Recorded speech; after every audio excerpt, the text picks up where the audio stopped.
Nous ne parlons forcément pas de la même Europe. Nous pensons d'abord à la France. Tout le monde parle de l'Europe. Mais c'est sur la manière de faire cette Europe que l'on ne s'entend plus. Tout le monde parle de l'Europe, mais c'est sur la manière de faire cette Europe que l'on ne s'entend plus, Jean Gabin. Bienvenue à Bruxelles pour ce 146e numéro de La Faute à l'Europe. Nos spécialistes des questions européennes, KT4, Katia-Line Nandabourou et Jean Quatremer sont fidèles au poste. Bonjour Katia-Line Nandabourou. Bonjour Yann Anthony. Bonjour Jean Quatremer. Bonjour Yann Anthony. Vous êtes un peu trop fidèle au poste, vous aussi. Il y a la tension là, je sens entre vous là aujourd'hui, non? Parce que la semaine dernière, il n'a pas été gentil avec moi. Ouais. Entre vous deux, Nathalie Colin-Osterlé. Bonjour madame. Vous faites partie de la famille européenne du PPE, le Parti populaire européen. Je siège au PPE, tout à fait. D'accord. Et vous avez planché notamment sur la question de la santé en Europe et sur l'approvisionnement. La question des pénuries de médicaments au sein de l'Union européenne. Oui. D'accord. Et vous avez dit la santé est une arme géostratégique qui peut mettre un continent à genoux. Et au-delà. Qu'est-ce que vous voulez dire par là? Et au-delà. C'est-à-dire on a et au-delà qu'à genoux. Qu'est-ce que ça veut dire ça? À terre, à plat ventre. Au-delà d'un continent. Je vous propose de connaître le programme de La Faute à l'Europe aujourd'hui. La crise du coronavirus a mis en évidence les failles de l'échelon européen, en tout cas pour répondre à des catastrophes sanitaires de grande ampleur. 80% de nos médicaments, de nos vaccins, de nos antibiotiques sont produits en Chine. Et en tout cas pour Paris, pour Angela Merkel. Et en Inde. Et en Inde. C'est 80%, pardon, mais des matières premières, des matières premières actives. Et des principes actifs. Des substances actives, et c'est 40% de médicaments finis qui sont produits hors Union européenne. Merci, chère madame. Très bien. En tout cas, pour Paris et pour Berlin, pour Emmanuel Macron et pour Angela Merkel, l'Europe doit renforcer sa souveraineté sanitaire. Où en est également l'Europe dans la course au vaccin? Fait-on ce qu'il faut? A-t-on les outils qu'il faut? Et puis, nous nous demanderons avec Jean et son édito du Tonton Flingueur si l'Europe est le bon niveau pour les questions de santé. Faut-il une Europe de la santé? Emmanuel Macron et Angela Merkel disent que oui. Jean Quatremer, lui, dit que...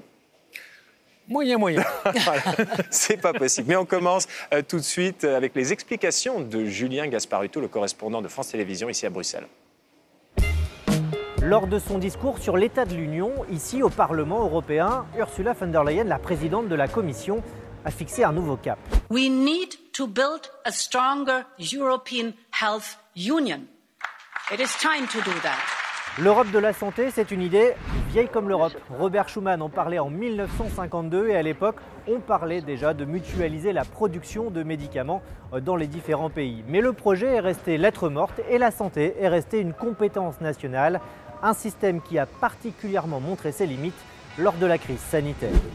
Car entre les différents pays, ça a d'abord été chacun pour soi, avec parfois des scènes surréalistes comme cette cargaison de masques destinée à la Suède, mais réquisitionnée par la France sur le tarmac de l'aéroport de Lyon. Les Européens ont ensuite tenté de jouer plus collectif, mais ils se sont heurtés à une nouvelle difficulté, la pénurie de ressources et de médicaments. Le curare, par exemple, est venu à manquer en salle de réanimation. La crise du Covid-19 a donc révélé plus que jamais la dépendance de l'Europe vis-à-vis des pays tiers. Elle a également démontré la nécessité de renforcer la coopération entre les laboratoires des différents pays. Pour faire face à ces difficultés, Ursula von der Leyen propose de créer une nouvelle agence européenne spécialisée dans la recherche biomédicale. Elle souhaite aussi relancer le débat sur la création de véritables compétences européennes en termes de santé. Merci Julien Gasparuto. Madame la députée européenne, est-ce qu'il est fondamental pour l'Europe d'être souveraine sur le plan sanitaire? Alors, on a bien vu que la souveraineté était mise à mal pendant la crise sanitaire. La santé est une compétence nationale.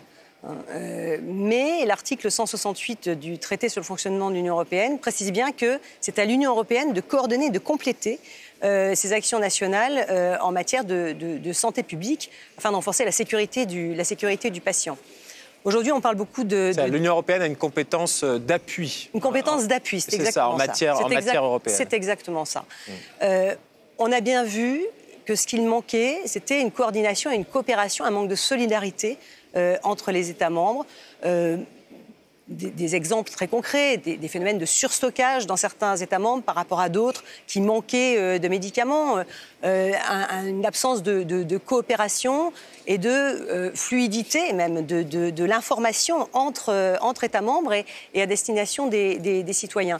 Donc aujourd'hui, on sait que pour avoir une politique sanitaire plus efficiente, il faut une souveraineté. Cette souveraineté, elle ne peut pas être nationale. Aucun État membre n'a la capacité aujourd'hui d'être souverain en matière sanitaire. Donc c'est bien au niveau de l'Europe. Sur ces questions-là, Katialine Andabourou, la souveraineté, sur d'autres questions, on peut avoir l'impression que c'est un gros mot. Non, sur cette question-là, est-ce que pour vous c'est un gros mot, la souveraineté? Non, justement, au contraire, parce qu'il s'agit là, ce n'est pas une question de repli sur soi, c'est important quand même de préciser, il s'agit là en gros de ne pas dépendre de partenaires qui sont quand même dans un monde de plus en plus chaotique, qui ne sont absolument pas fiables. Imaginez que demain, une Chine de plus en plus décomplexée nous dise « Ah, vous voulez filtrer nos investissements ?» Et bien, paf, on va vous couper le paracétamol. Rappelez-vous quand même qu'à un moment, en mars, on avait une crainte qu'il n'y avait pas assez de paracétamol parce que la production est concentrée en Chine. Alors, il est très important, je crois, de ne pas mettre ses œufs dans le même panier pour rester un continent souverain. Et puis, je pense, autre chose extrêmement important aussi, c'est ne pas rester dans une logique de rentabilité, sous prétexte que certains médicaments ne sont pas rentables, la production n'est pas rentable. Et là, je trouve qu'il y a un élément très intéressant de votre rapport, qui est cette idée d'établir des établissements pharmaceutiques à but non lucratif dans certains pays d'Europe. Et je pense que ça pourrait être une idée. Pour ces médicaments, effectivement, matures, qui restent essentiels. Plutôt à droite, quand même. Qui reste essentiel. Écoutez, ce rapport a été voté à une écrasante majorité. Donc je pense vraiment que là, on dépasse tous les clivages partisans. La santé publique est un sujet transpartisan et heureusement.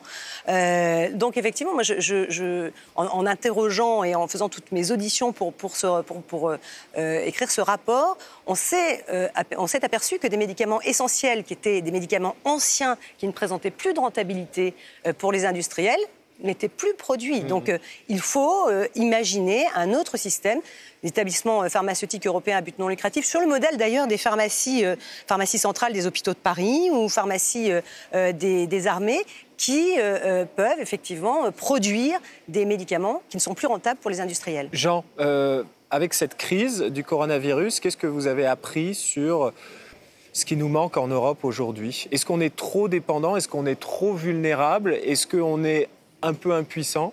Non, ce qui a manqué, c'est la coordination entre les États européens. La question de la dépendance, c'est une question assez étrange. C'est vrai qu'il ne faut pas dépendre d'un pays. Exemple, dépendre de la Chine seule.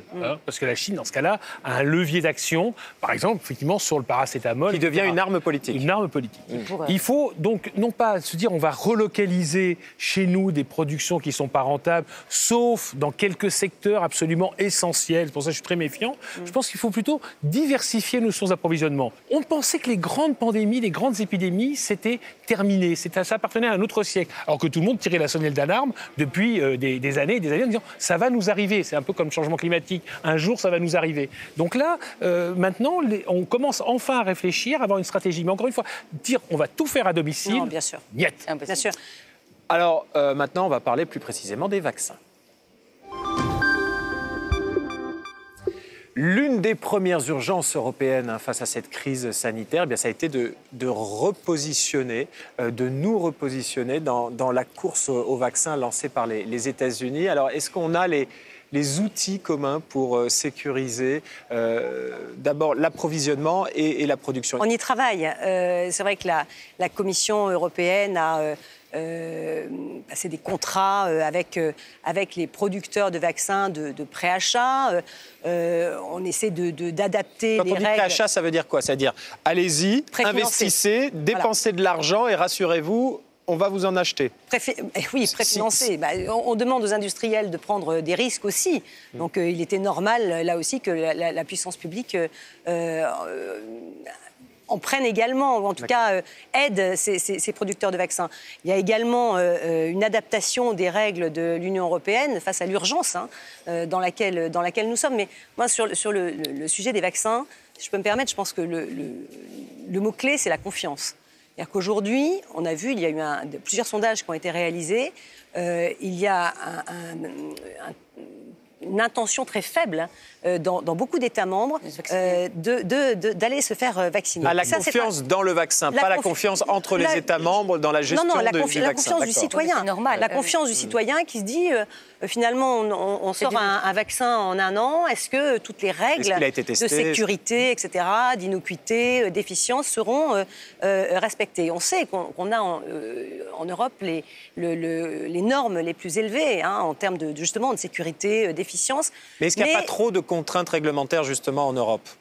On est en train justement d'adapter tout cela pour répondre à l'urgence sanitaire. Des contraintes de santé, vous voulez dire, ou des contraintes réglementaires de concurrence? De tout, de manière générale, de concurrence. En matière de sécurité, il faut les garder. Voilà, parce que les règles de normes de sécurité, il faut les garder, bien entendu. Oui, sinon, les gens n'auront pas confiance. C'est dans les relations avec les entreprises, c'est leur donner, c'est par exemple les aides d'État, des choses comme ça. C'est sur les c'est extraordinaire dans cette affaire de vaccin. Alors, il y a deux choses. Pour moi, il y a deux aspects qui sont importants. D'abord, c'est très amusant de voir la Commission redécouvrir la politique industrielle.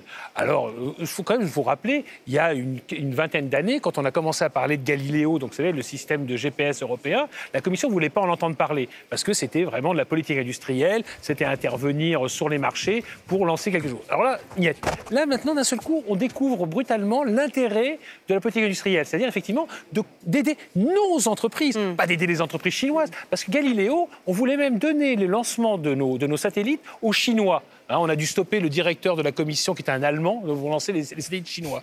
Donc là, cette fois-ci, c'est on va peut-être faire la politique industrielle et avec une petite préférence européenne. Pourquoi? Parce que c'était moins cher avec les Chinois. Et parce que c'était moins cher, évidemment. Donc là, maintenant, préférence européenne. Finalement, c'est parti de Kourou avec Arianespace. Non, c'est parti aussi avec des fusées russes. Avec des fusées russes. Des Soyouz. Des Soyouz. Mais la deuxième problème que ça pose, cette politique industrielle, c'est très bien qu'on fasse de la politique industrielle, mais il faut de la transparence. Et là, moi, depuis le début dans cette histoire, moi, je suis fasciné parce que la Commission annonce, tiens, je vais donner, 10 millions ou 100 millions à une entreprise allemande. Pourquoi? Alors, parce que Trump a voulu passer un contrat avec cette entreprise allemande pour acheter le vaccin qu'elle était censée trouver rapidement. Et je vais passer un autre contrat avec un tel, etc. Tant de doses. Attendez, les enfants, il faut contrôler parce que c'est de l'argent public qu'on est en train de dépenser. Pourquoi on est telle entreprise, pas telle autre? Il y a un manque total, pour l'instant, en tous les cas, de transparence. Il y a un manque total de transparence. Au niveau européen, aujourd'hui, on en est où? On sent que, par exemple, sur la gestion des médicaments, il y a une approche européenne. Mais est-ce que là, dans le cadre de la pandémie, il y a une approche européenne? On n'a pas le sentiment. Non, on n'a pas eu le sentiment. C'est-à-dire qu'il y a eu des approches par rapport aux mesures sanitaires très disparates, avec la Commission européenne qui est revenue pour coordonner tout ça un petit peu. Elle l'a fait. Rendons à César ce qui est à César. Mais par contre, au niveau des médicaments, il y a une harmonisation qui est ancienne. C'est une gestion centralisée qui est ancienne. Saviez-vous, alors Jean Quatremer, vous qui savez, je vais faire un petit quiz. L'harmonisation des médicaments est la plus ancienne harmonisation des marchandises de l'Union européenne. La date, mais tout le monde le sait. Bon, je vous pose la question comme ça parce que non, l'harmonisation des médicaments, Jean, tout le monde la connaît. Je sais pas, 1970? Non, un peu plus tôt, peut-être milieu des années 60. Oui, 65, Yann Anthony, excellent. Donc, 70, cette harmonisation, donc on a quand même cette espèce de culture. Je sens qu'il a pompé. Bien sûr.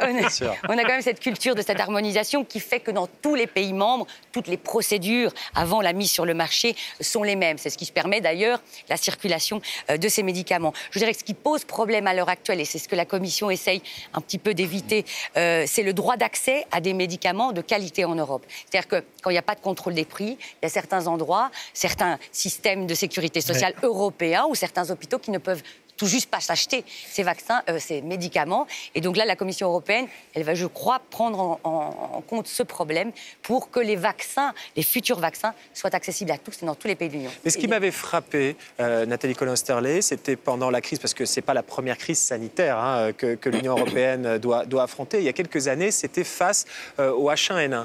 Et il y avait eu toute une discussion sur un stock européen de rétroviraux.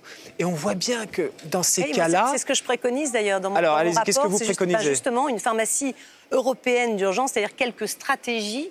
Mais est-ce qu'on est prêt à ça? Non, mais l'objet même d'un rapport, c'est de faire des préconisations. Et pour une intégration européenne et de finir sur une étagère aussi. Non, mais j'espère pas. mais je crois qu'il faut que le Parlement soit un petit peu justement le poil à gratter là-dessus et ne laisse pas tomber. C'est trop important.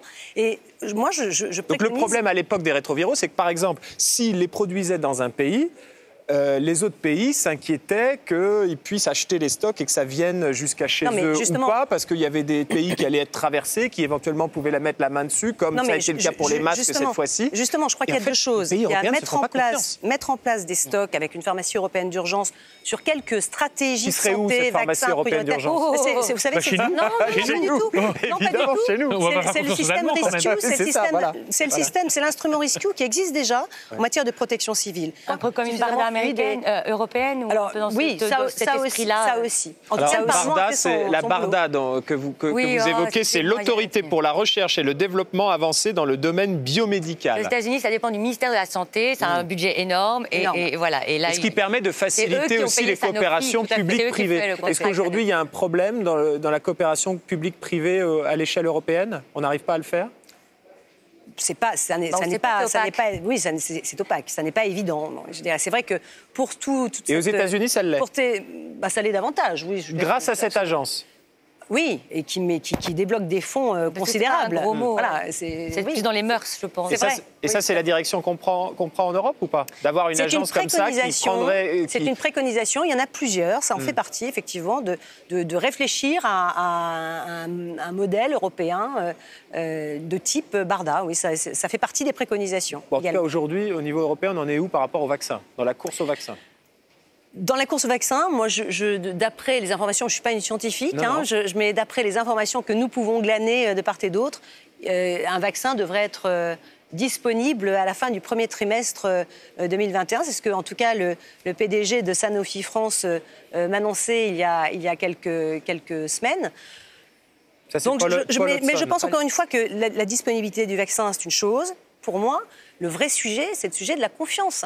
Et il faut vraiment énormément communiquer sur les systèmes qui sont mis en place pour garantir la sécurité, pour garantir l'efficience et également, pour l'indemnisation des effets secondaires. Et le rapport au vaccin change d'un pays à l'autre à travers l'Europe, ça vous l'avez vu dans vos auditions? Ah oui, mais ça c'est certain. Est-ce que vous savez combien il y a la France se situe comment par rapport aux autres? Est-ce que vous savez combien il y a Yann Anthony, de personnel hospitalier qui se vaccinent contre la grippe en France? Un pourcentage, vous voulez, ou un nombre absolu? Je ne serais pas étonné de dire un tiers. Oui, en fait, il y a 60% des médecins qui se vaccinent et seulement parmi les infirmiers, on tombe à 20%. J'ai besoin donc des gens qui sont en contact avec des gens qui sont fragiles. Et donc, si même le personnel médical ne se vaccine pas, vous imaginez bien que la population n'est pas prête à se vacciner. Le vaccin contre la grippe, ça reste encore minoritaire de ce point de vue-là en France. Oui. Allez, donc, place à présent à l'édito du Tonton Flingueur. L'Europe de la santé doit devenir notre priorité. Voilà ce qu'ont dit Angela Merkel et Emmanuel Macron au mois de mai. Jean Quatremer, je vous en prie, prenez place, je sais qu'il vous faut un petit peu de temps pour votre édito. L'Allemagne et la France veulent doter l'Europe de compétences très concrètes en matière de santé. Donc, on parle de stock commun de masques et de tests, des capacités d'achat communes, et puis coordonnées pour les traitements et les vaccins, des plans de prévention partagés des épidémies, des méthodes communes également pour recenser les cas. Ça a été un des gros soucis mis à jour par cette pandémie. Et Jean Quatremer, il en pense quoi? Faut-il une Europe de la santé? Voici la chronique du Tonton Flingueur de la faute à l'Europe, Jean Quatremer. Moi, quand on m'en fait trop, je correctionne plus. Je dynamite, je disperse. Je ventile. Faut-il créer une Europe de la santé? Depuis la pandémie de coronavirus, les appels en ce sens se multiplient. En effet, qu'a-t-on vu lorsque la crise a éclaté? Des États censés travailler ensemble ont réagi dans le désordre le plus total, chacun fermant ses frontières au risque de fractionner le marché intérieur, interdisant dans un premier temps l'exportation de matériel médical vers les pays les plus touchés, décidant de mesures sanitaires variables, comme si le virus se comportait différemment selon les pays. Bref, un échec européen et scientifique. Tout le monde en convient. Pour autant, faut-il centraliser la lutte contre les pandémies à Bruxelles? Ce serait la pire des solutions, Bruxelles n'étant pas au fait des réalités de terrain. La crise a montré que les pays qui s'en sont sortis le mieux étaient les États fédéraux, ceux qui gèrent la santé au plus près de leurs citoyens. Par exemple, en Allemagne, le système de santé est fédéralisé, ce qui conduit les Länder à veiller à offrir à leurs citoyens un système performants, notamment des lits de réanimation et des capacités d'alerte précoce. En réalité, il faut donner des compétences à l'Union, mais seulement dans quelques domaines spécifiques, comme celui de la constitution de stocks de matériels médicaux stratégiques. Il faut aussi que l'Union adapte ses règles de concurrence et sa politique commerciale afin de favoriser la relocalisation de la production de médicaments de base et de matériel de protection ou encourage la diversification des sources d'approvisionnement. De même, elle doit développer sa politique industrielle afin de favoriser la recherche sur le territoire européen. Surtout, c'est le point clé, il faut que l'Union centralise le renseignement médical.